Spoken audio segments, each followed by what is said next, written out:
Abra então a sua Bíblia em Lucas capítulo 7, versículo 11 até o versículo 17. Em dia subsequente, dirigiu-se Jesus a uma cidade chamada Naim, e ia com ele os seus discípulos e numerosa multidão. Como se aproximasse da porta da cidade, eis que saiu o enterro do filho único de uma viúva, e grande multidão da cidade ia com ela. Vendo-a, o Senhor se compadeceu dela e lhe disse: não chores. Chegando-se, tocou o esquife e, parando os que o conduziam, disse: jovem, eu te mando, levanta-te. Sentou-se o que estivera morto e passou a falar. E Jesus o restituiu à sua mãe. Todos ficaram possuídos de temor e glorificavam a Deus, dizendo: grande profeta se levantou entre nós, e Deus visitou o seu povo. Essa notícia a respeito dele divulgou-se por toda a Judeia e por toda a circunvizinhança. Esta é a palavra do Evangelho de nosso Senhor Jesus Cristo, segundo escreveu Lucas, um discípulo querido e amado, servo do Senhor. Essa história da viúva, irmãos, é muito conhecida, evidentemente, por causa da ressurreição de seu filho. Este milagre certamente é um milagre bastante icônico do Senhor Jesus. É notável este milagre. Este milagre, ele está em alto relevo dentro do Evangelho. E a gente precisa olhar para esse texto e reconhecer que este não é um evento comum. Então, de todos os milagres que Jesus praticou enquanto como humano, este é um dos milagres bastante relevantes e icônicos de seu ministério. Este milagre se passou, se você pegar o versículo 1 ao versículo 10 de Lucas capítulo 7, você vai ver que o Senhor Jesus, o servo de um centurião, estava doente e ele foi buscar por ajuda em Cristo e ele foi abençoado com a cura do seu servo. Então, naquele milagre que antecedeu o milagre da ressurreição do filho da viúva de Naim, o Senhor Jesus mostrou o poder dele sobre uma doença grave que tinha se abatido sobre o servo de um centurião. Agora, do versículo 11 ao versículo 17, nós estamos vendo que Jesus se revela como aquele não só que tem poder sobre uma enfermidade grave, mas também tem poder sobre a morte. Então é curioso a gente ver essa progressão dentro do ministério do Senhor Jesus. Neste caso, do versículo 1 ao versículo 10, nós vemos a relevância não só da fé, uma das coisas que foi salientada foi a tamanha fé daquele centurião que disse a Jesus que ele nem precisava entrar, mas só dar um comando e assim seria. E Jesus disse: olha que coisa maravilhosa. Em Israel não se viu tanta fé como se vê agora. Então foi um momento louvável. O que se dá nesse momento histórico, nesse lugar histórico, é uma profunda tristeza. Uma viúva, nós não sabemos o nome dela, não sabemos muita coisa sobre ela, não está registrado muita coisa sobre ela. Mas o que nós sabemos, e é um fato que foi bem enfático, é que ela era viúva. Portanto, ela já tinha chorado a perca de alguém. Ela já tinha perdido alguém. Então, ela já tinha chorado, seja o marido bom ou não, mas naquela época o marido era extremamente relevante para a mulher. Quando a mulher perdia um marido, era algo assim absurdamente complicado para a mulher, devido à cultura, devido às limitações que as mulheres tinham naquela época. Então, ela já havia sofrido um impacto da morte do marido, não sabemos quanto tempo, se muito ou pouco, da morte do marido para a morte do filho, mas independente disso, havia sido marcada pela viuvez. Esse foi um ponto bastante assim enfático no texto. O que mostra que essa mulher ela era bem calejada, bem sofrida. Mostra que ela não era uma mulher que estava passando pela sociedade sem grandes perrengues. Não, ela havia enfrentado, e naturalmente por conta das circunstâncias culturais, nós vemos um sofrimento, uma dificuldade, uma peleja, os desafios da vida que lhe vieram de maneira absurda. Agora era diferente, irmãos. Ela estava chorando pelo fruto do seu ventre. Era um choro completamente diferente. Não dá para mensurar uma coisa com a outra, né? Cada um tem a sua importância, tem o seu valor, mas não tem como mensurar quando a mãe perde o seu filho. Quando perde o marido, você é viúva. Quando perde a esposa, você é viúvo. Quando o filho perde o pai, ele é órfão. Quando perde a mãe, ele é órfão. Mas quando uma mãe perde um filho, não tem nome para isso. Quando um pai perde um filho, não tem nome, porque é fora da ordem natural. Está fora da ordem natural. E agora nós vemos nesse embate aqui que é uma mãe desfilhada. E esta é a grande crise que ela estava vivendo. Ser viúva naquela época. Se em nossa época ser viúva é difícil, imagine naquela época, com todas as implicações culturais, como eu já falei. Agora, uma viúva, e a ênfase aqui é que o filho era o único filho. Então, não era só um filho, era o único filho. Então, o texto ele é enfático nesse sentido, de mostrar a viuvez e mostrar que ela estava perdendo o seu único filho. Então, não podemos olhar para essa mulher e achar que era alguma coisa comum, era algo muito ruim. Era algo muito difícil de se encarar. Aquele defunto que estava ali era o seu único filho. Sabe, irmãos, ao longo da minha vida, eu já sepultei muita gente eu já sepultei. Pessoas velhas, pessoas jovens, pessoas crianças. Sempre é horroroso sepultar alguém, porque é uma perda, é uma separação, a dor, a saudade e todas as possibilidades de culpa, né, que são pertinentes nessas ocasiões. Então, a gente vê isso aqui e a gente percebe que essa viúva que perde o seu único filho, ela estava praticamente num estado de choque. Curiosamente, o que nós vemos é que ela estava sendo acompanhada por uma grande multidão. O texto dá ênfase a isso também. Uma grande multidão a acompanhava naquele féretro, naquela evento fúnebre. Uma grande multidão da cidade de Naim saía com ela da cidade, compadecendo-se do estado em que aquela mulher se encontrava. Isso está bem registrado. Agora, o que nós compreendemos, o que nós sabemos da nossa vivência é que por mais próximos, por mais amigos, por mais gentis, por mais generosos que fossem aqueles parentes e aqueles amigos, eles jamais poderiam preencher a lacuna que ela tinha agora, que ela estava vivendo. Aquela lacuna não poderia ser preenchida nem por um familiar, nem por um amigo, nada disso. Aquela lacuna que entrou na vida dela seria para sempre, ela viveria aquele mal para sempre. Isso é indiscutível, quem já teve essa infeliz experiência sabe do que eu estou falando. Então, a morte daquele filho lhe pesava sobre os ombros. Era algo extremamente doloroso o vivenciar daquela mulher.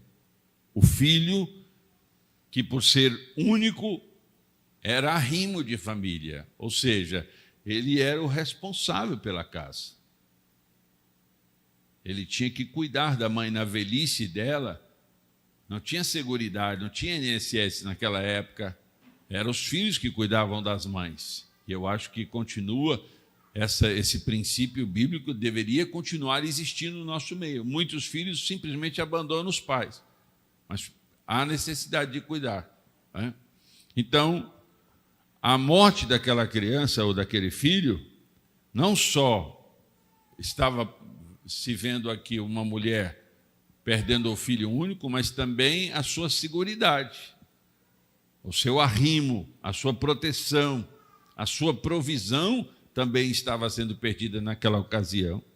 Então, quando a gente vai somatizando essas coisas todas, a gente vai vendo, isso dá uma amplificação na dor e na angústia que ela estava vivendo. E a gente pode olhar outra coisa também. Se era o único filho, então era a única semente para dar continuidade àquela família. Ou seja, na morte daquele filho, aquela família era interrompida, ou seja, não existiria mais.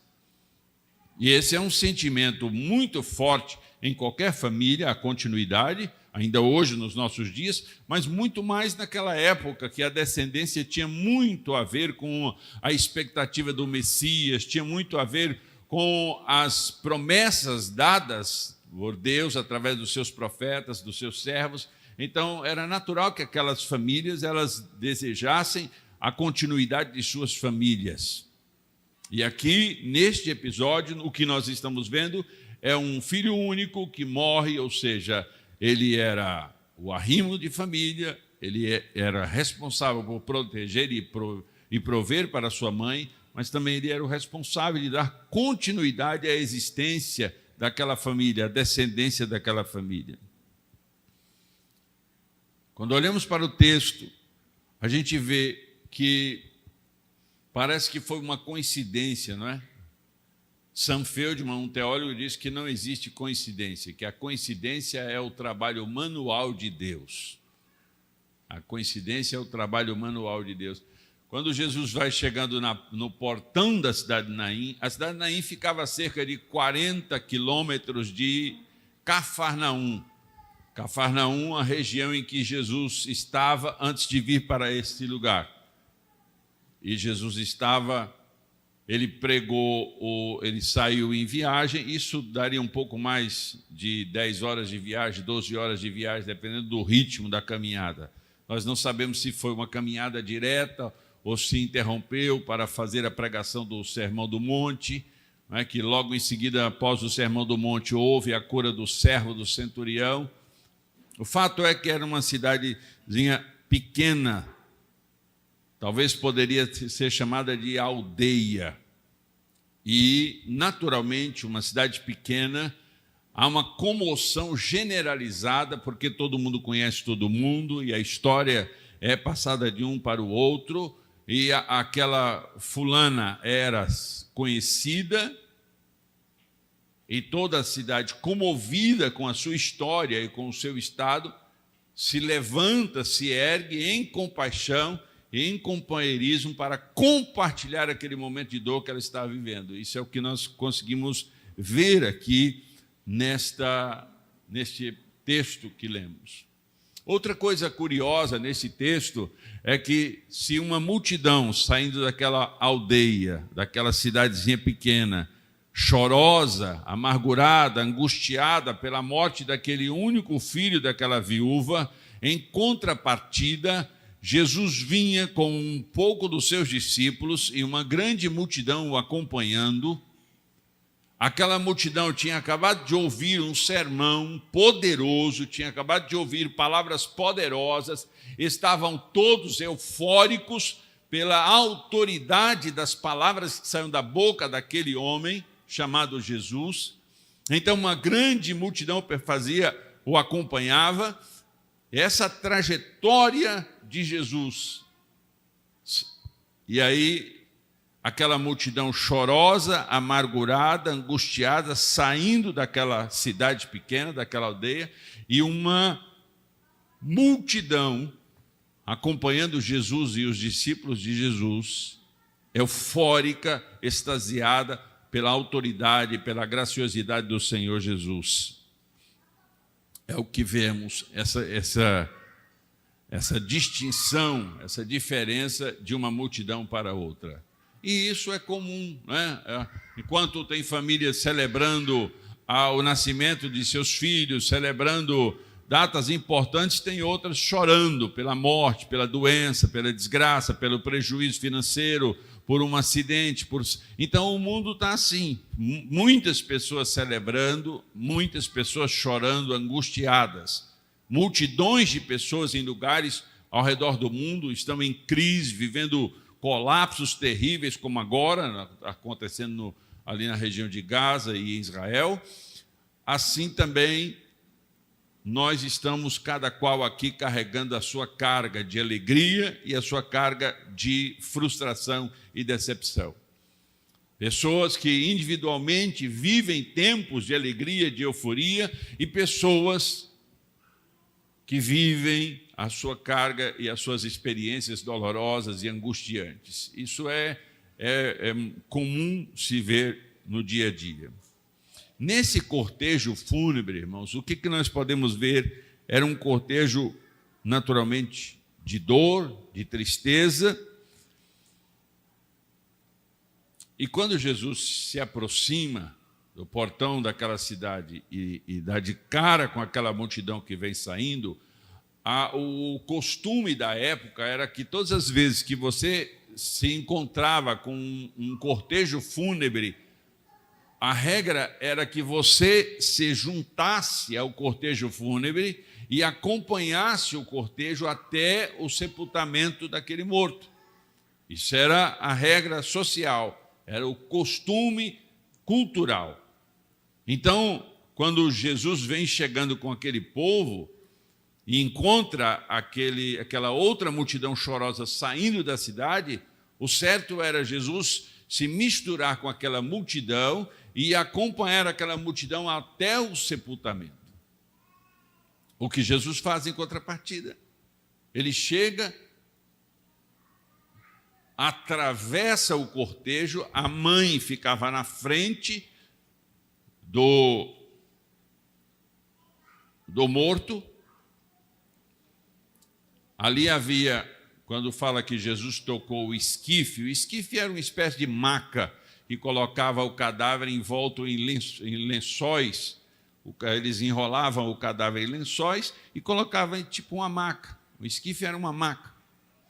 E então a mãe ia à frente, vinha homens mais jovens segurando aquela maca com aquele defunto, e atrás os familiares e até mesmo flautistas e pessoas que estavam envolvidas, e até muitas vezes, dependendo da condição e da circunstância financeira, eram contratadas carpideiras, mulheres profissionais, para chorar nesses eventos. Isso era muito comum naquela época.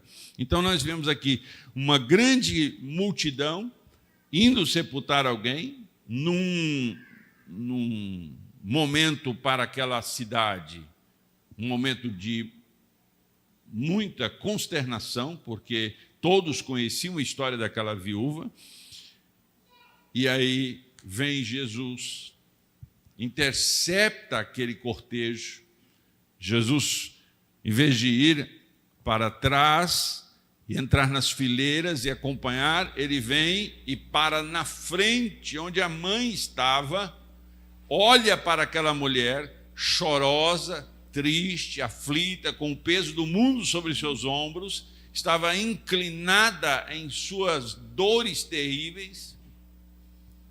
Jesus a interrompe, olhando-a, e diz a ela: não chores. Era estapafúrdia, no mínimo.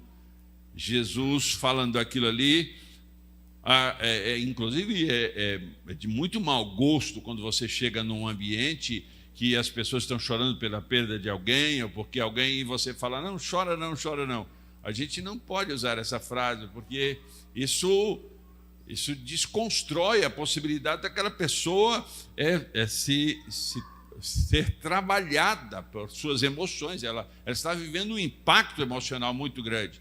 E aquilo precisa ser trabalhado. E o choro, né, o lamentar, aquele luto que começa naquele instante, precisa ser bem trabalhado. Aí chega alguém e diz assim: não chore. Aquela multidão deve que olhou para aquele homem que se sobressaía e disse: mas quem é esse cara que vem dizer aqui para ela não chorar e ainda atrapalhar o cortejo? Que negócio é esse? Como esse homem pode fazer isso? Mas ele fez, porque ele é Jesus, e ele fez isso interceptando esta grande multidão. Não chores. Será o que aquela mulher pensou naquela ocasião? Ela deve ter olhado para Jesus e disse: como eu não vou chorar? Ela certamente pensou isso, né? Como eu não vou chorar? É o meu único filho, é o meu queridinho, é o meu filho amado. Sabe, irmãos, uma das coisas mais tristes é ver uma mãe perder o seu filho, principalmente quando ele ainda é bem jovem, cheio de esperança, cheio de sonhos, cheio de convicções, de certezas. Meu Deus do céu, eu já falei aqui sobre a tristeza que eu vi no grito da pastora Margarida. A minha irmã Débora, quando perdeu o Micael, acho que tinha uns 12 para 13 anos de idade, o Micael, e quando ele faleceu, eu olhava para minha irmã assim, eu não tinha nem como falar alguma coisa, não tinha palavras, porque eu estava vendo na cara dela, nos olhos dela, a dor que ela estava sentindo.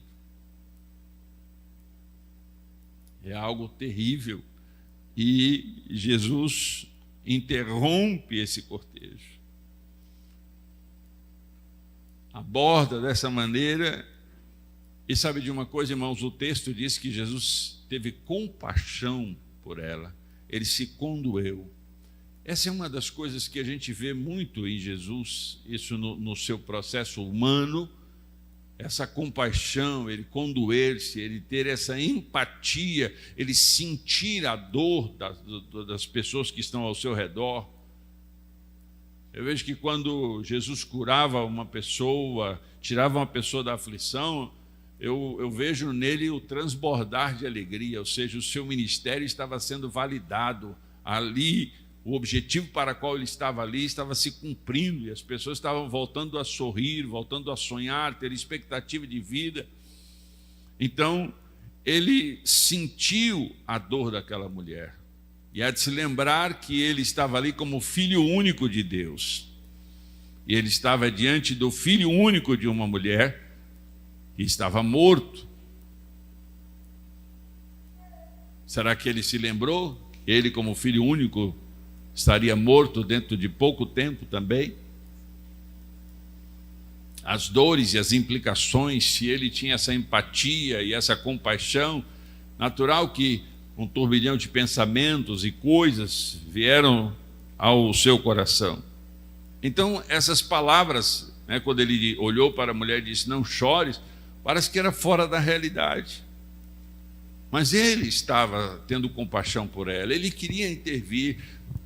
Não há a menor possibilidade da gente olhar para esse texto e dizer que foi ao acaso, porque cada passo que Jesus deu foi um plano bem elaborado de Deus para promover o evangelho do rei, o evangelho do reino. Então nada foi ao acaso, tudo foi muito bem elaborado, o propósito de Deus para aquele lugar.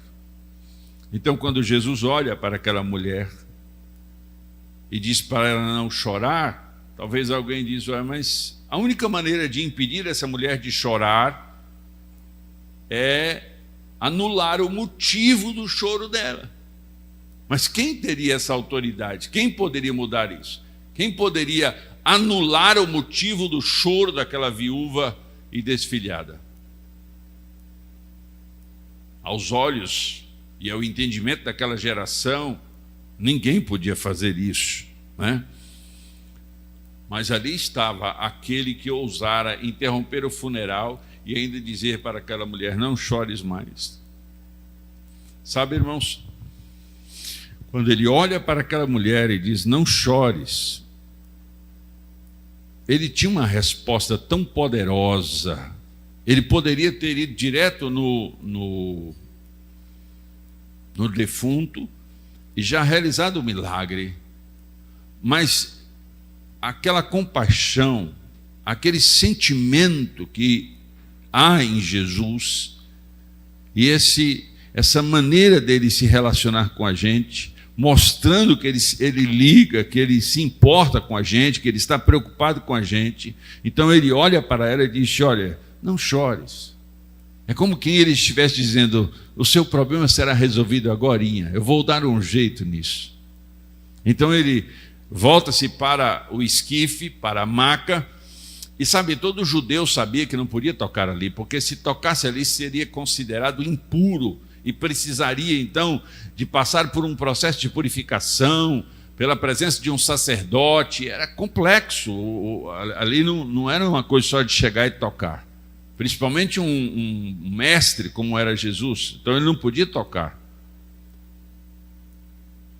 Mas ali estava alguém que a impureza do morto, a morte não poderia contaminá-lo, mas ele poderia sim influenciar a morte. Ele toca então naquela maca e diz: jovem, levanta-te. Jovem, eu te digo, levanta-te. Sabe, irmãos, a gente, como nós não temos muitos movimentos nesta área, às vezes se perde um pouco a noção do que é um milagre. Sabe, ao longo da minha vida eu já presenciei muitos milagres poderosos e inclusive eu já vi alguém ser ressuscitado na minha frente. Há milagres que a gente fica olhando e fala: meu Deus do céu, como se deu isso? Uma prima minha tinha falecido e o meu primo levou ela até o pastor que estava ministrando, era um missionário, e ele orou e ela reviveu naquele instante. Existem milagres tão poderosos, tão gloriosos, e por conta da constância das informações desse mundo perene, dessas coisas que a gente conhece do dia a dia, vai escassando, vai diminuindo, vai enfraquecendo a nossa fé, e nós perdemos oportunidades e privilégios de alavancar a nossa fé e vivermos o sobrenatural do Senhor. Mas aqui nós estamos diante do próprio Jesus, que diz: eu te digo, levanta-te. E o que ocorreu? Aquele morto, ele se ergue, ele se levanta, ele senta naquela maca e começa a falar. Eu acho interessante isso, porque imagina todo mundo ali reunido, né? Ou imagine você num velório e de repente o morto senta dentro do caixão e começa a falar. Era para ele ficar assim: o que está acontecendo aqui e tal. Sabe lá o que ele falou? Mas a Bíblia diz que ele começou a falar. E eu acho que ele começou a falar um monte de coisa e ele estava empolgado com aquela situação. E ele pega, e o Senhor Jesus pega e faz o quê? Ele pega aquele jovem e o devolve. Segundo a palavra no original, essa palavra jovem aqui no original em hebraico, ainda que esteja aqui no Novo Testamento, mas quando ela foi escrita, quem estava escrevendo conhecia bem o hebraico e sabia que em cada idade do judeu havia um nome específico. Então, de tantos a tantos anos tinha um nomezinho, de tanto a tantos anos tinha outro nome, e pela palavra usada aqui, calcula que esse moço tinha entre 17 e 21 anos de idade. Então era bem jovem. E Jesus toca na maca e diz: jovem, a ti te digo, levanta-te. Ele levanta, começa a falar, e o Senhor Jesus, a Bíblia diz que o Senhor Jesus pega o jovem e o entrega à sua mãe, e o devolve à sua mãe, e o restitui de uma maneira gloriosa, de uma maneira maravilhosa. Qual foi a reação das pessoas que ali estavam? O que elas pensaram sobre isso? O que você pensaria sobre isso, irmão, se fosse na sua frente?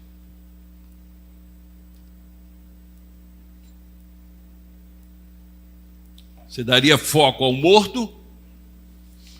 Você focaria no morto ou focaria em quem teve a autoridade para mandar o morto levantar? Seus olhos ficariam arregalados olhando aquele que estava morto, agora vivo? Ou você olha para quem deu a ordem?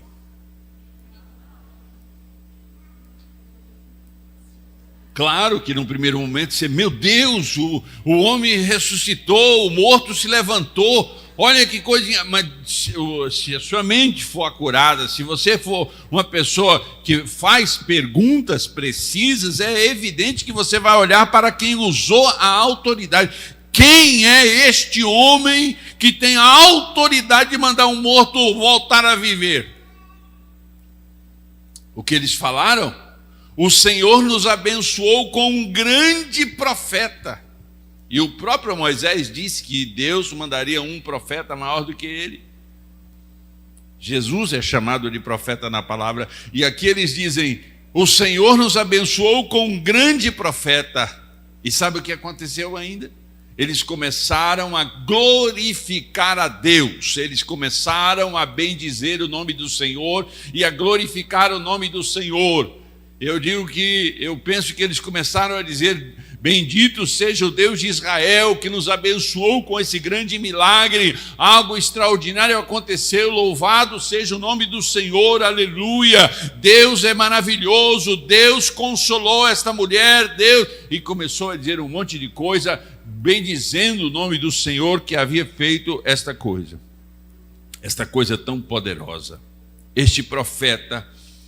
As pessoas olham para Jesus e vê nele um grande profeta e glorificam a Deus. Eles não erraram nem em glorificar a Deus e nem em apontar Jesus como um grande profeta.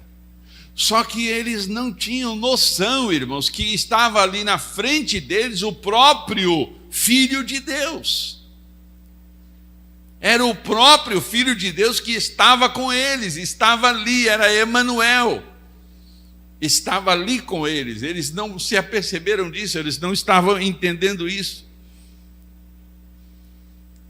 E é justamente este Jesus, o Filho de Deus, que se fez carne, que estava ali habitando com aquele povo e favorecendo aquele povo, esse Jesus, que tinha autoridade, que tem autoridade para vencer a morte. Então, o que nós podemos olhar para esse texto? Qual é a relação que nós temos com esse texto?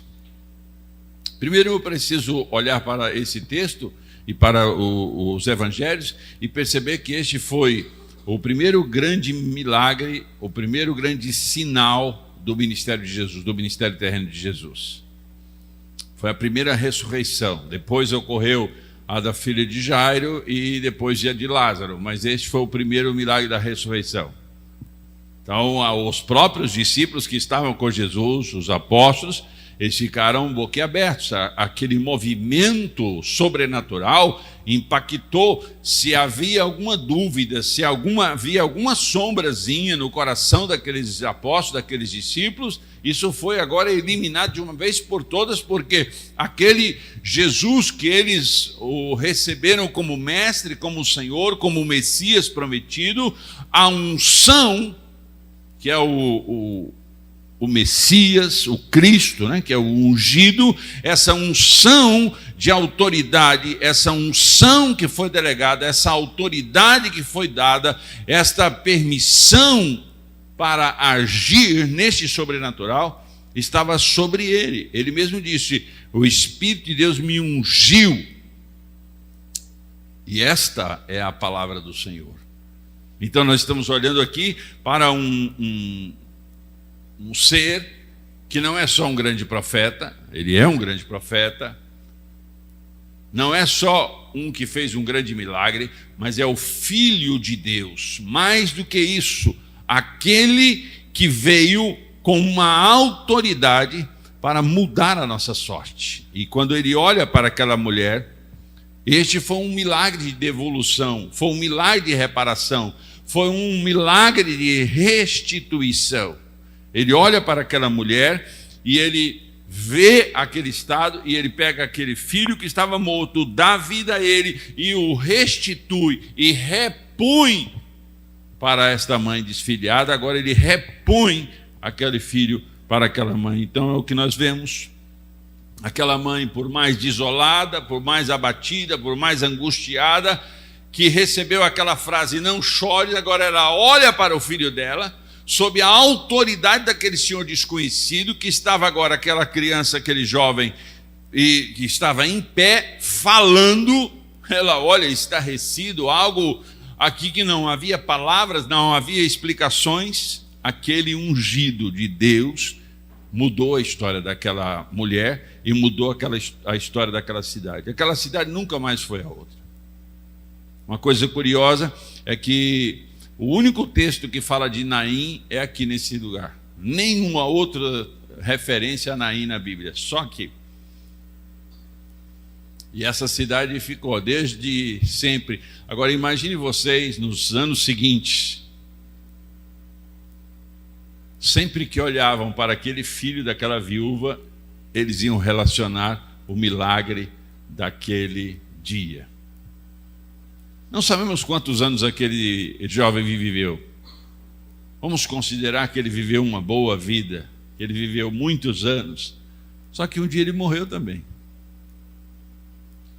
Ele morreu novamente. Esse é o que morre duas vezes, né? Ele morreu novamente. E a gente vê o impacto desta ação de Jesus naquela cidade.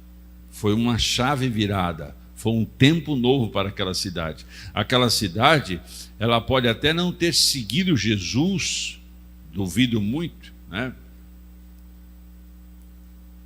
Ela pode até não ter seguido Jesus, mas que ele jamais foi esquecido naquela cidade. Aquela geração toda que viu, e possivelmente a geração subsequente, ouviram falar a respeito deste milagre e dessa ação. E eles, ainda que não tenham seguido Jesus, certamente os seus corações ficaram mais ligados a Deus, ficaram mais afinados com Deus, ficaram mais apercebidos das coisas sobrenaturais, porque algo poderoso tinha acontecido. Uma das coisas que você precisa olhar para esse texto e dizer a si mesmo, e aí se você quiser repetir, repita: nada foge do controle de nosso Deus, nada foge do controle de nosso Deus. Tudo está sob a sua tutela. Deus é o soberano, Ele é o Rei, Ele é o grande Senhor, Ele que criou todas as coisas, e todas as coisas estão debaixo do seu eterno e poderoso governo. Nada foge ao controle desse Senhor. Você entende o que eu estou falando, irmão? Então, esta é a visão que nós olhamos para esse texto. Ainda que nós não entendamos determinadas coisas que acontecem na nossa vida, determinadas situações que ocorrem, que a gente fica meio assim: e agora? Para onde eu vou? O que está acontecendo? O que é isso que se abateu sobre mim? Em muitas ocasiões, ao longo da nossa vida, nós nos deparamos com situações que são inadmissíveis, que são confusas, que são difíceis para a gente administrar. Mas quando nós olhamos à luz da palavra, quando nós olhamos, é o que Paulo escreveu aos Romanos: todas as coisas cooperam para o bem daqueles que amam a Deus. Até aquilo que aparentemente, imediatamente, naquele momento em que você está vivendo, sofrendo, talvez essas situações diárias na sua vida, dentro do seu casamento, dentro do seu negócio, dentro da sua família, em qualquer lugar, até dentro da comunidade da igreja, as implicações, as crises, as angústias, as aflições, os sobressaltos, aquilo que vem de repente sobre a sua casa, sobre os seus negócios, sobre a sua vida de modo geral, essas coisas que vêm nos tomar de assalto, vêm tirar o nosso chão, porque é o que eu penso que aconteceu com aquela senhora. O chão dela sumiu, ela estava completamente arrasada, desesperançada. Então, muitas situações da nossa vida, quando nós olhamos para a palavra de Deus, Deus tem um propósito para todas as coisas. Nós devemos entender que Deus tem um propósito para todas as coisas. Quando Deus olha para você, Deus sinalizou algo na sua direção. Você precisa aprender. A vida, irmãos, é cíclica. Nós vivemos ciclos. Nós vivemos ciclos, inclusive os relacionamentos são cíclicos. E nós precisamos aprender à luz da Bíblia que o mal que vem das pessoas que estão ao nosso redor, ele precisa nos fortalecer, ele precisa nos lapidar, ele precisa nos afiar, ele precisa nos fazer melhores e não piores. Nós precisamos olhar para as situações, porque tudo está sob o controle de Deus. A situação desesperadora e angustiante daquela mulher serviu para uma demonstração pública da compaixão de Jesus, serviu para a demonstração pública do amor de Jesus pela causa humana, mas também serviu para a demonstração do seu glorioso poder se manifestando em meio aos humanos. Essa é a vontade do Senhor, porque toda a ação, toda a intervenção de Jesus na nossa casa, na nossa família, nos nossos negócios, é como princípio, como objetivo básico, a glorificação do nome de Deus. Deus precisa ser louvado, glorificado em cada intervenção de Jesus em nossas vidas, em cada ação.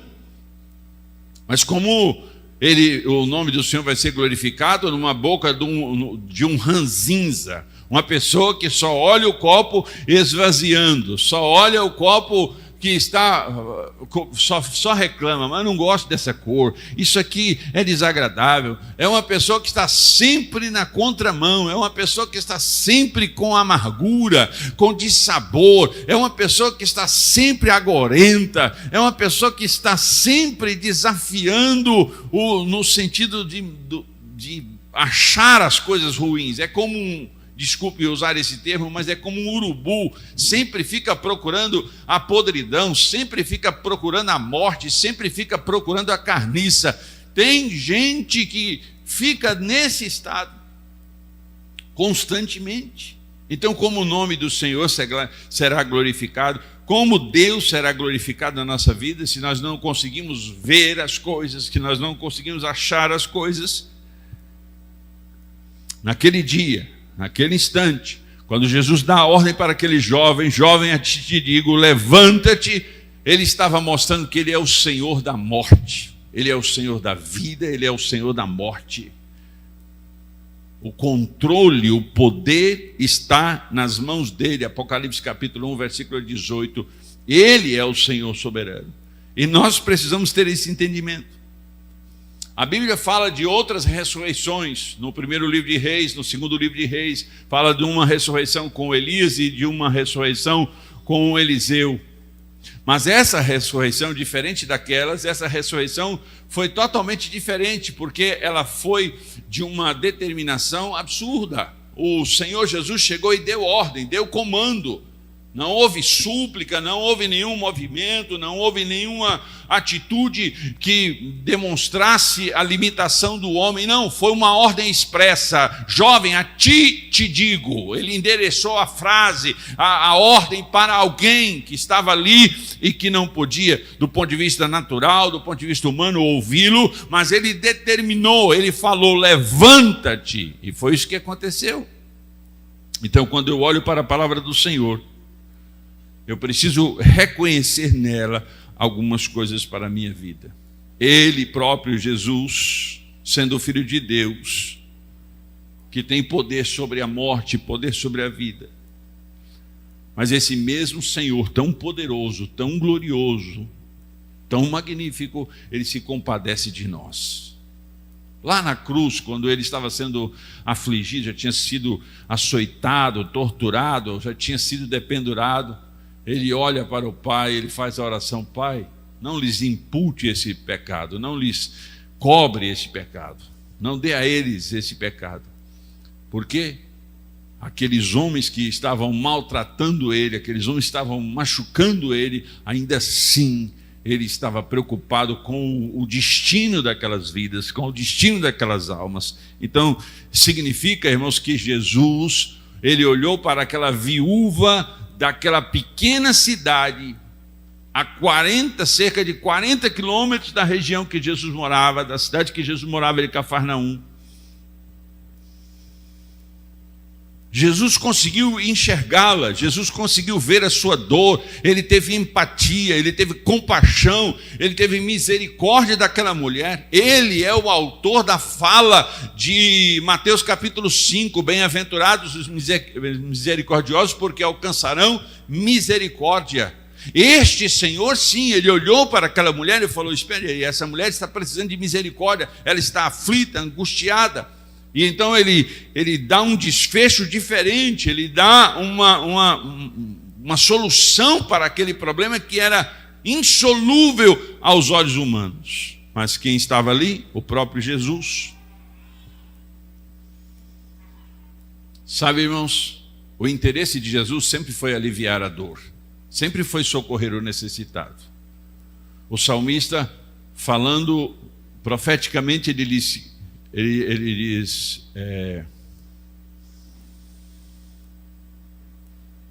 invoca-me no dia da angústia, eu te livrarei e tu me glorificarás. Invoca-me no dia da angústia, eu te livrarei e tu me glorificarás. Olha essa fala de Deus. Deus dizendo: me chama no dia da angústia, me chama no dia do problema, me chama no dia da tentação, me chama no dia da dificuldade, me chama no dia da confusão, me chame que eu vou livrar você, eu vou libertar você, eu vou curar você, eu vou abençoar você. A questão, irmãos, é que nós somos muito rasos, muito fracos no sentido de absorver esta palavra, essa mensagem, esse poder que sai da boca de Deus, que sai do trono de Deus. As palavras do Senhor, elas nos fortalecem, elas nos dão solidez, elas nos dão condições de perseverar no dia da angústia. Esta mensagem do Senhor, ela fala de devolver sonhos, de devolver esperanças, de devolver a expectativa que lhes tinha sido roubada. Agora ele devolve tudo isso. Por quê? Porque o Senhor Jesus está interessado em mim, está interessado em você, ele está interessado na viúva de Naim, ele está interessado no filho da viúva de Naim, ele está interessado no servo do centurião, ele está interessado em todas as pessoas que olham para ele. De onde me virá o socorro? O meu socorro virá do Senhor que fez os céus e a terra. Mas nós ficamos, irmãos, na vala comum. Nós começamos a viver uma história de mediocridade na nossa vida cristã. Nós vivemos dias e vamos aceitando as coisas como elas são nesses termos humanos e vamos nos conformando. O apóstolo Paulo aos Romanos, no capítulo 12, ele disse: não vos conformeis com este mundo, mas tenham a vossa mente renovada. A nossa mente precisa ser renovada pela palavra do Senhor. A nossa mente precisa ser renovada pela palavra do Senhor. Então nós não podemos nos cansar de ouvir a palavra do Senhor, nós não podemos nos cansar de ler a palavra do Senhor, nós não podemos cansar de meditar na palavra do Senhor. Essa palavra, ela tem raízes profundas, ela é poderosa, ela tem a autoridade de dizer para a morte: devolve-me o que tu levastes. Ela tem a autoridade de dizer para a enfermidade: saia daí, enfermidade. E nós ficamos na vala comum, irmãos. Nós estamos aceitando as circunstâncias. Aquela multidão toda daquela cidade, ela não tinha alternativa, ela não tinha possibilidades, ela não sonhava, ela não esperava, pelo menos na prática, ela não esperava a solução daquilo daquela maneira. Mas sabe lá a oração que aquela mulher estava fazendo, irmãos? Qual era a oração daquela mãe? Qual era a oração daquela viúva? O que ela falou para Deus? O que ela pediu para Deus? Porque ali naquele episódio ela não falou nada. Falou? Pelo menos não está registrado. Ela não disse nada. Mas em seu coração, em sua mente, qual foi a oração que ela levou aos céus? O que ela disse aos céus? Senhor, tu bem me conheces, sabes que eu sou uma mulher sofrida, estou amargurada, estou angustiada, eu não sei o que o Senhor vai fazer, mas vem em meu socorro. Sabe, uma oração dessa, irmãos, de forma legítima, integral, poderosa na sua, ainda que seja simples, mas é poderosa. Quando nós reconhecemos a nossa limitação, quando nós reconhecemos o nosso fracasso, quando nós reconhecemos a nossa circunstância absurdamente adversa, e nós entramos na presença do Senhor e dizemos: Senhor, eu estou aqui, falido, fracassado, angustiado, amargurado, desesperado. A minha oração é para Ti, lá dentro do coração. Porque quando essa oração é feita, quando essa fala é feita, você não precisa nem falar com palavras. O seu sentido, a sua neura, as suas moléculas, os seus átomos, eles estão todos envolvidos nessa expectativa, nessa esperança da ação poderosa de Deus. Quando isso ocorre, aí você pode dizer assim: o impossível torna todas as coisas possíveis. Porque o impossível para o homem é possível para Deus. Muitas e muitas vezes nós esbarramos como numa parede invisível, irmãos. Você já teve essa experiência de esbarrar assim numa circunstância, numa situação, como se fosse numa parede invisível, que a gente não consegue transpô-la, que a gente não consegue atravessá-la, que a gente não consegue passar por ela?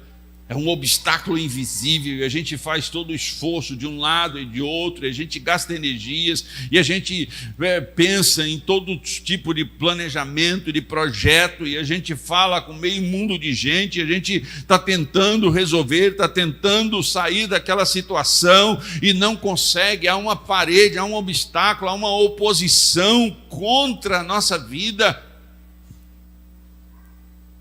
Eu não sei em qual área você já viveu isso, ou se está vivendo isso. Mas sabe, se Jesus chegou para aquela viúva, aquela mãe desfilhada, se ele chegou para ela e disse: não chores. Sabe, irmãos, quando Jesus ressuscita, ele diz: todo poder em cima dos céus e embaixo da terra foi me dado. Todo o poder. Quando ele ensina a oração do Pai Nosso lá no Mateus capítulo 6, ele diz: tudo que pedirmos ao Pai em meu nome recebereis. Você está ouvindo o que eu estou falando? Tudo que pedirmos ao Pai em meu nome recebereis. Palavras de nosso Senhor e Salvador Jesus Cristo. Aqui a vida vence a morte, a esperança revive. Aqui, para esta mulher, para esta viúva, para essa mãe chorosa, um tempo novo, uma nova primavera, uma nova estação surge à sua frente, porque ela teve um encontro pessoal com o Senhor Jesus. O apóstolo Paulo, na sua carta aos Filipenses, no capítulo 3, versículo 10, ele diz assim: para conhecer Cristo e o poder da sua ressurreição, e a participação nos seus sofrimentos, identificando-me com ele na sua morte. O que é que Paulo está dizendo aqui? A chamada aqui é para conhecermos, é para vivermos o poder da ressurreição. Essa interiorização, irmãos, quando nós precisamos, esse é um exercício cristão. Esse é um exercício cristão. Sabe quando a pessoa vai para a academia fazer ali a sua musculação, os seus exercícios para manter-se em forma? O cristão precisa disso. Olhar para a palavra, chamar a palavra para si, conhecer a palavra, buscar entendimento na palavra, vivenciar o poder da ressurreição. Quando nós olhamos para isso, nós olhamos que na obra da salvação, o poder da ressurreição não é uma obra natural, claro que não. Não é obra humana, é uma obra do Espírito Santo de Deus. A ressurreição do seu morto. Qual é o seu morto, irmão? O que está morto aí na sua vida? Você está de luto por conta de quê? Ou por conta de quem? Hein? Qual é a tristeza, a perturbação? O que é que está envolvendo você? Quando nós olhamos para esse texto, o ponto central é que não importa o efeito que a notícia circunstancial, não importa a crise que toma a nossa vida, não importa o caso que estamos vivendo, não importa isso. O que é importante é olharmos para a palavra, é vivermos a palavra e entendermos que essas circunstâncias e os prejuízos que ela provoca, eles são solúveis, resolvíveis. A mão de Deus, a intervenção de Deus, a ação de Deus em nossa direção. As pessoas, irmãos, não precisam ver um raio caindo, um anjo farvalhando as suas asas, não precisa ver uma luz forte, as pessoas precisam só crer. Crê no Senhor Jesus Cristo, será salvo tu e a tua casa. Creia no Senhor Jesus. Não há verbalmente uma oração dessa mulher, não, pelo menos não foi registrado, até porque quem assistiu este episódio e escreveu esse episódio, ele não estava lá anteriormente. Então, o que está acontecendo aqui? Eu preciso disso na minha mente, que Jesus Cristo mostra o real interesse dele por sua vida, por minha vida. Deus está preocupado comigo, sim. Ele está preocupado com você, sim. E sabe de uma coisa maravilhosa? Eu não vos deixarei órfãos. Eu vou enviar o meu Espírito Santo, que há de ficar convosco todos os dias até a consumação dos séculos. Ele há de guiar-vos, ele há de consolar-vos. Essa que é a preocupação do Senhor. Eu não vou deixar vocês sozinhos, vocês não vão ficar nas agruras, nas mazelas, nos problemas, vocês não vão ficar nessas crises sozinhos, vocês vão passar por elas comigo, como aconteceu com os 3 rapazes na fornalha de fogo, quando Nabucodonosor olha e fala, eles não estão sozinhos, tem um lá como o semblante do Filho dos Deuses. Eles não estavam sozinhos, o Mestre estava com eles. Então eu preciso voltar os meus olhos da fé para a palavra do Senhor e reconhecer nela, irmãos, essa verdade inquestionável, indiscutível, essa poderosa verdade que o Senhor está conosco todos os dias, que o Senhor vela por nós, que o Senhor é o nosso pastor, nada nos faltará, que o Senhor é o nosso baluarte, é o nosso escudo, é o nosso pavos, é o nosso rochedo, Ele é as poderosas asas das quais nos abrigamos, Ele sim é o que nos dá o esconderijo para nós nos guardarmos no dia da angústia e da aflição. Então, por que te afliges? Por que te angustia? Por que se sente abandonado? Por que está pensando que Deus não está te vendo mais, que Deus não se importa mais com você? Não, Senhor, Ele se importa com você, Ele está olhando para você porque é propósito e é direção de Deus. A revelação da palavra é que Jesus pode devolver o filho para nós. Esse filho pode ser o seu sonho, a sua esperança, o seu projeto, seu casamento. Não importa, irmãos. Ele pode devolver. Ele pode suscitar. Ele pode suscitar o melhor para a sua vida. O que você precisa fazer? Enfrentar a sua crise. Enfrentar o seu problema. Sabe, para finalizar, eu quero dizer uma coisa para você. Aquilo que nos faz desistir do nosso dom, aquilo que nos faz desistir de nossa chamada, aquilo que nos faz desistir da nossa essência, é o plano estrutural da nossa vida espiritual. Eu preciso me preocupar com isso. Quando eu desisto do meu dom, quando eu desisto da minha chamada, quando eu desisto da minha essência, essa questão espiritual, ela tem implicações no natural, irmãos. Os seus dons naturais precisam ser usados. Quando você não usa os seus dons naturais, você entra numa estagnação. Quando você não usa os seus dons naturais, a sua chamada, a sua habilidade, você entra numa estagnação. Você precisa descobrir qual é o seu dom natural, a sua habilidade, para que você se desenvolva. Então, muitas pessoas estão com esse filho morto. Não reconhece a sua habilidade, não reconhece a sua vocação natural. E está perdido, desolado, angustiado, porque a sua habilidade natural não foi vista, não foi percebida, não está sendo utilizada.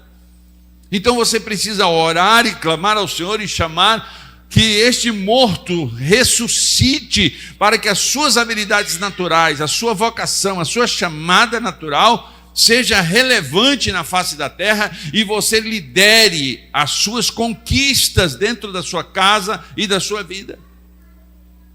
Outra coisa é a chamada espiritual. Reconheça quem você é no mundo espiritual. Tem crente, irmãos, que não só tem um morto, como matou. Foi o próprio que matou a chamada, a essência, a frutificação espiritual. Está anulando o seu ministério espiritual. E isso, irmãos, é um fracasso sem precedentes. Isso pode arruinar você de uma maneira definitiva. Mas agora eu lendo a palavra do Senhor, agora eu conhecendo a história da palavra do Senhor, então eu posso saber que Ele pode ressuscitar o meu morto. Qual é a sua chamada ministerial? Qual é a sua vocação natural, a sua habilidade natural? Olhe para si, desvende isso. Se você ainda não desvendou isso, se você ainda não descobriu isso, eu convido você, mais do que isso, eu desafio você a descobrir a sua habilidade natural e desenvolvê-la e a melhorá-la, para que você seja líder de si mesmo, seja líder dentro da sua habilidade e possa construir um futuro melhor para a sua casa, para a sua família. Mas a minha ênfase nessa noite é que você olhe para dentro do seu coração, do seu espírito e diga: qual é a minha chamada ministerial, espiritual? Para que sirvo no espírito? Qual é a minha atividade espiritual? O que eu tenho que fazer nesse reino de Deus espiritual? Qual é a minha habilidade que eu posso usar nesse reino? Eu sou professor, eu sou pregador, eu sou porteiro. O que eu posso fazer aqui dentro da casa do Senhor, lá fora? Quais são as minhas habilidades? Ou qual é a minha habilidade espiritual, a minha chamada, a minha essência para desenvolver uma obra? Porque se você não consegue senti-la, se você não consegue ouvi-la, se você não consegue ver os seus movimentos, é porque ela está morta. E como um crente pode conviver bem com o morto dentro de si?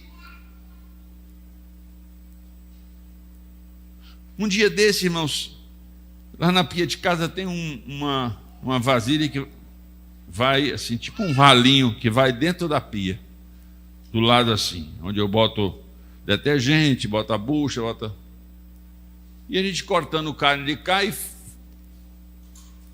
foi um pedacinho para ali. E eu lavei, as minhas vistas não estão lá essas coisas, eu lavei e tudo, e passou. E eu estou sentindo um mau cheiro, a Márcia falou: você está sentindo um mau cheiro aqui? Estou. Eu olhei debaixo da pia, olhei debaixo do fogão, debaixo da geladeira, aquele mau cheiro, aquela coisa incrível. Eu falei: meu Deus, mas que coisa. Fui lá fora, olhei no terreiro, não achei nada, irmão. Aí fui com o olfato, né?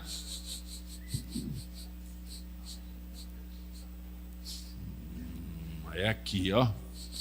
É aqui. Aí tirei tudo de novo, olhei, um pedacinho de carne estragado lá dentro da coisa.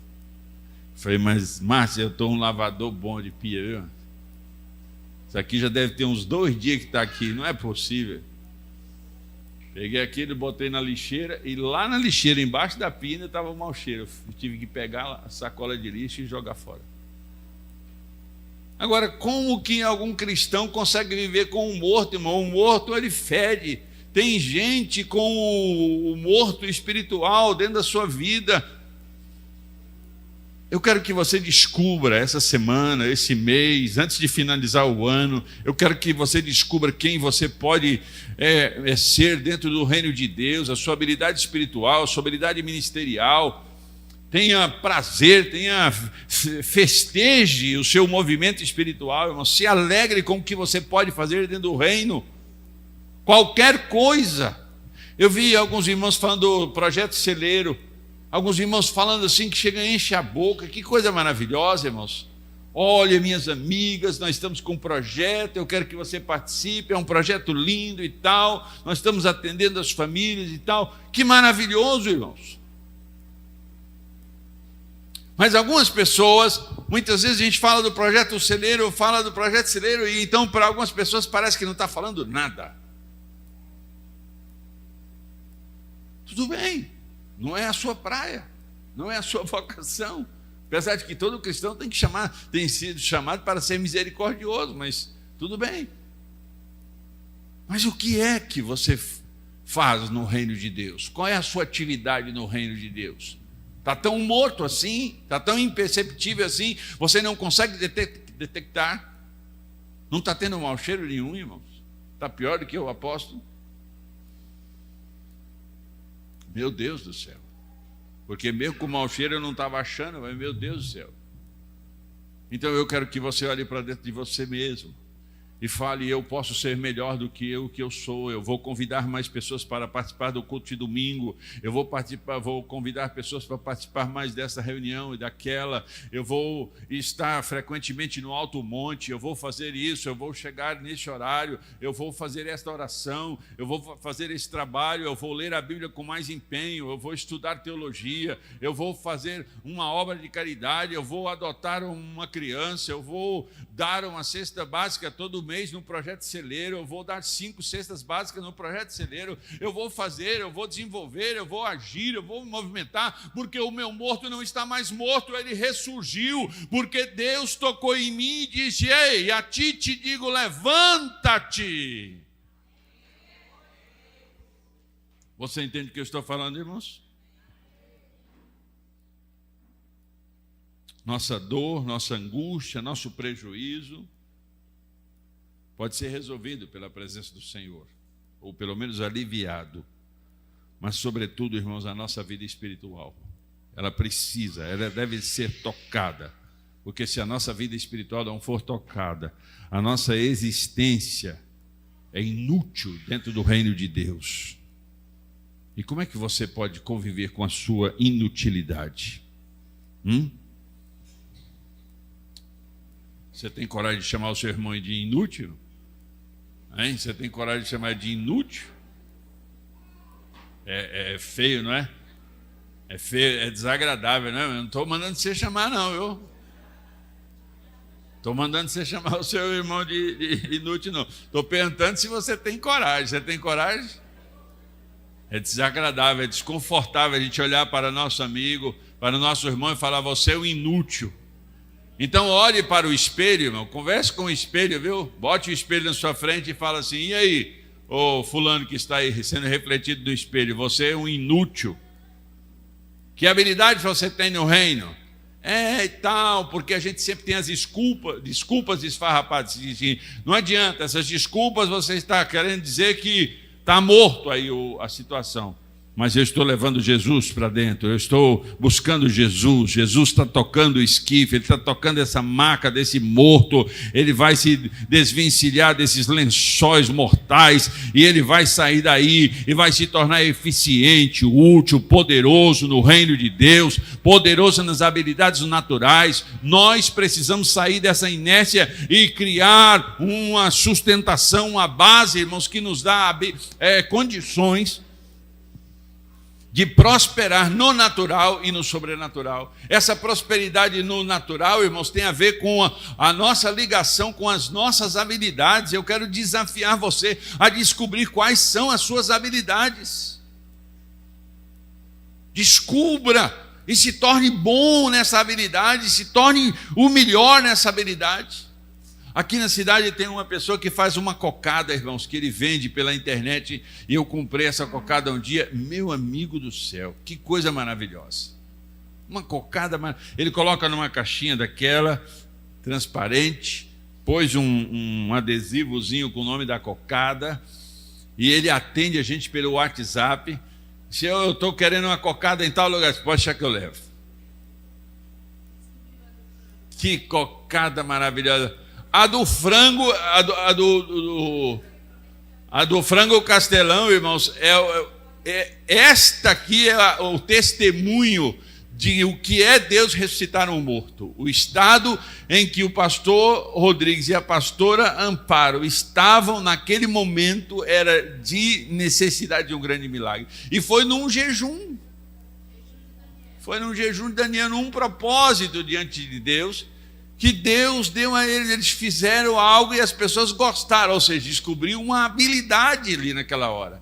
E se tornou um lugar de prosperidade para eles e para muita gente ao redor, fora a degustação dos clientes. Então, o que nós precisamos, irmãos, é saber que esse Senhor, que tem poder sobre a morte, tem poder sobre a vida, este Senhor, Filho de Deus, Jesus Cristo, que morreu e ressuscitou, este Senhor está disponível, está disposto, está atento às nossas necessidades naturais, mas sobretudo às nossas necessidades espirituais. Se eu for contar aqui quantas vezes Deus apareceu para mim, abençoando a minha vida no natural, irmãos, com cesta básica, com roupa, com situações que eu falo, meu Deus, eu não tenho saída aqui, o Senhor, eu preciso do Senhor agindo aqui, e Ele agir, irmãos. Senhor, eu preciso de tantos R$1.000 para cumprir as despesas da igreja até tal dia, Senhor, manda. E no outro dia, Deus mandar. Isso foi várias vezes. Eu de ir para a parada de ônibus e chorar na parada de ônibus, ficar ali, Senhor, o que eu faço? Eu tenho que pagar isso, isso, isso e isso. O Senhor é que é o dono da obra, o Senhor é que cuida. Faz um milagre aqui, Senhor. E Deus, desatar e mandar o milagre, a pessoa parar na minha frente, no meio da rua, e falar, o que o Senhor está querendo aí? Não, nada não, o Senhor está querendo alguma coisa, eu sei que o Senhor está querendo alguma coisa aí.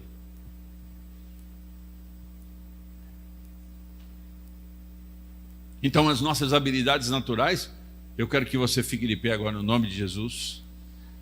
E as suas habilidades naturais, você pode repetir comigo, por favor, em nome de Jesus.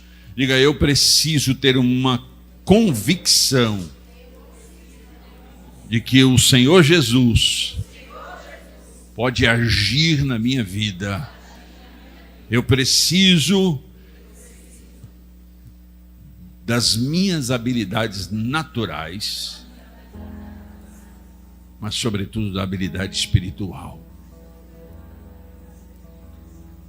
Por favor, irmãos, por favor, que seja um tempo novo, um tempo oportuno. O Senhor Jesus devolveu o filho daquela viúva, e aquela viúva se alegrou. O enterro virou festa. É aquele dia que ficou marcado para sempre naquela sociedade, daquela cidadezinha pequena. E o mundo precisa saber. Sabe o que João capítulo 11, versículo 25 diz?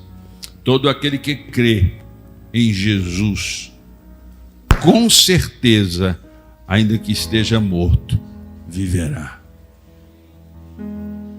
Crê no Senhor Jesus Cristo. Ele quer que a multidão chorosa, Ele quer que a sua família que chora, Ele quer que a sua empresa que chora, Ele quer que a sua história de choro passe a glorificá-lo. Ele quer que haja louvor e glorificação dentro da sua casa, dentro da sua família, dentro dos seus negócios. elabore desde já uma glorificação. Comece a bendizer o nome do Senhor, porque Ele te curou de uma dor de dente, de uma dor de cabeça. Olhe para os pequenos detalhes, olhe para os pequenos feitos. Comece a glorificar o nome do Senhor pelas pequenas porções. Bendiga o nome do Senhor. Não é pouca água, é a água que está no meu copo.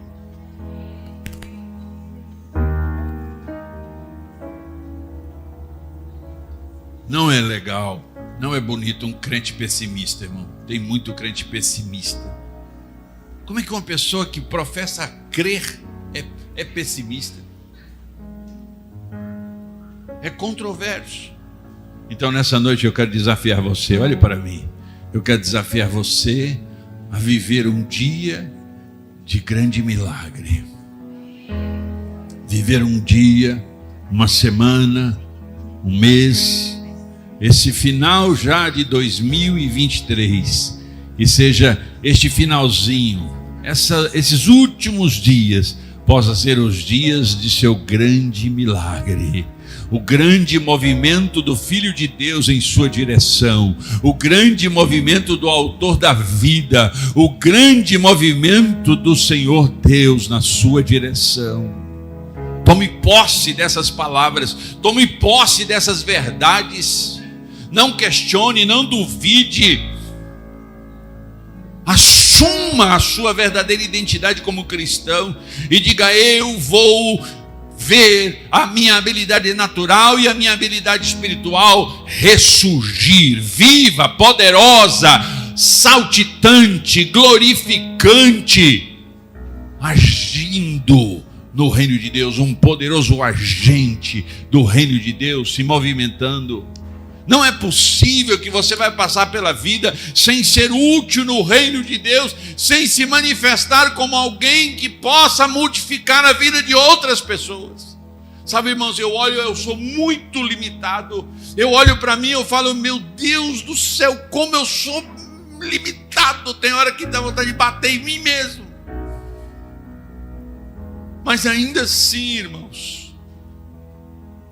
eu me esforço para ser útil no reino de Deus. Ainda assim eu quero ser útil, eu quero fazer alguma coisa, mas não é possível que você vai passar por essa vida como se ela fosse um playground. Não é, não pode ser, não deve ser. Essa vida é uma missão, é um ministério a qual você foi convocado para lidar com isso. Os meus discípulos são conhecidos por obedecer as minhas palavras. E o Senhor disse: ide e fazei discípulos. Há uma autoridade de Deus na minha direção e na sua direção. Deus quer ressuscitar o seu morto nessa noite. Nessa noite, um morto de 4 dias, um morto de 5 dias, um morto de 1 ano, um morto de 10 anos, não importa. O Senhor vai fazê-lo ressurgir, poderoso, alegre e feliz. Você crê nisso, irmão? Crê mesmo ou você está só falando porque eu falei? Movimente o seu coração, agite as águas aí dentro. Deus quer fazer de você uma utilidade poderosa. Uma utilidade poderosa.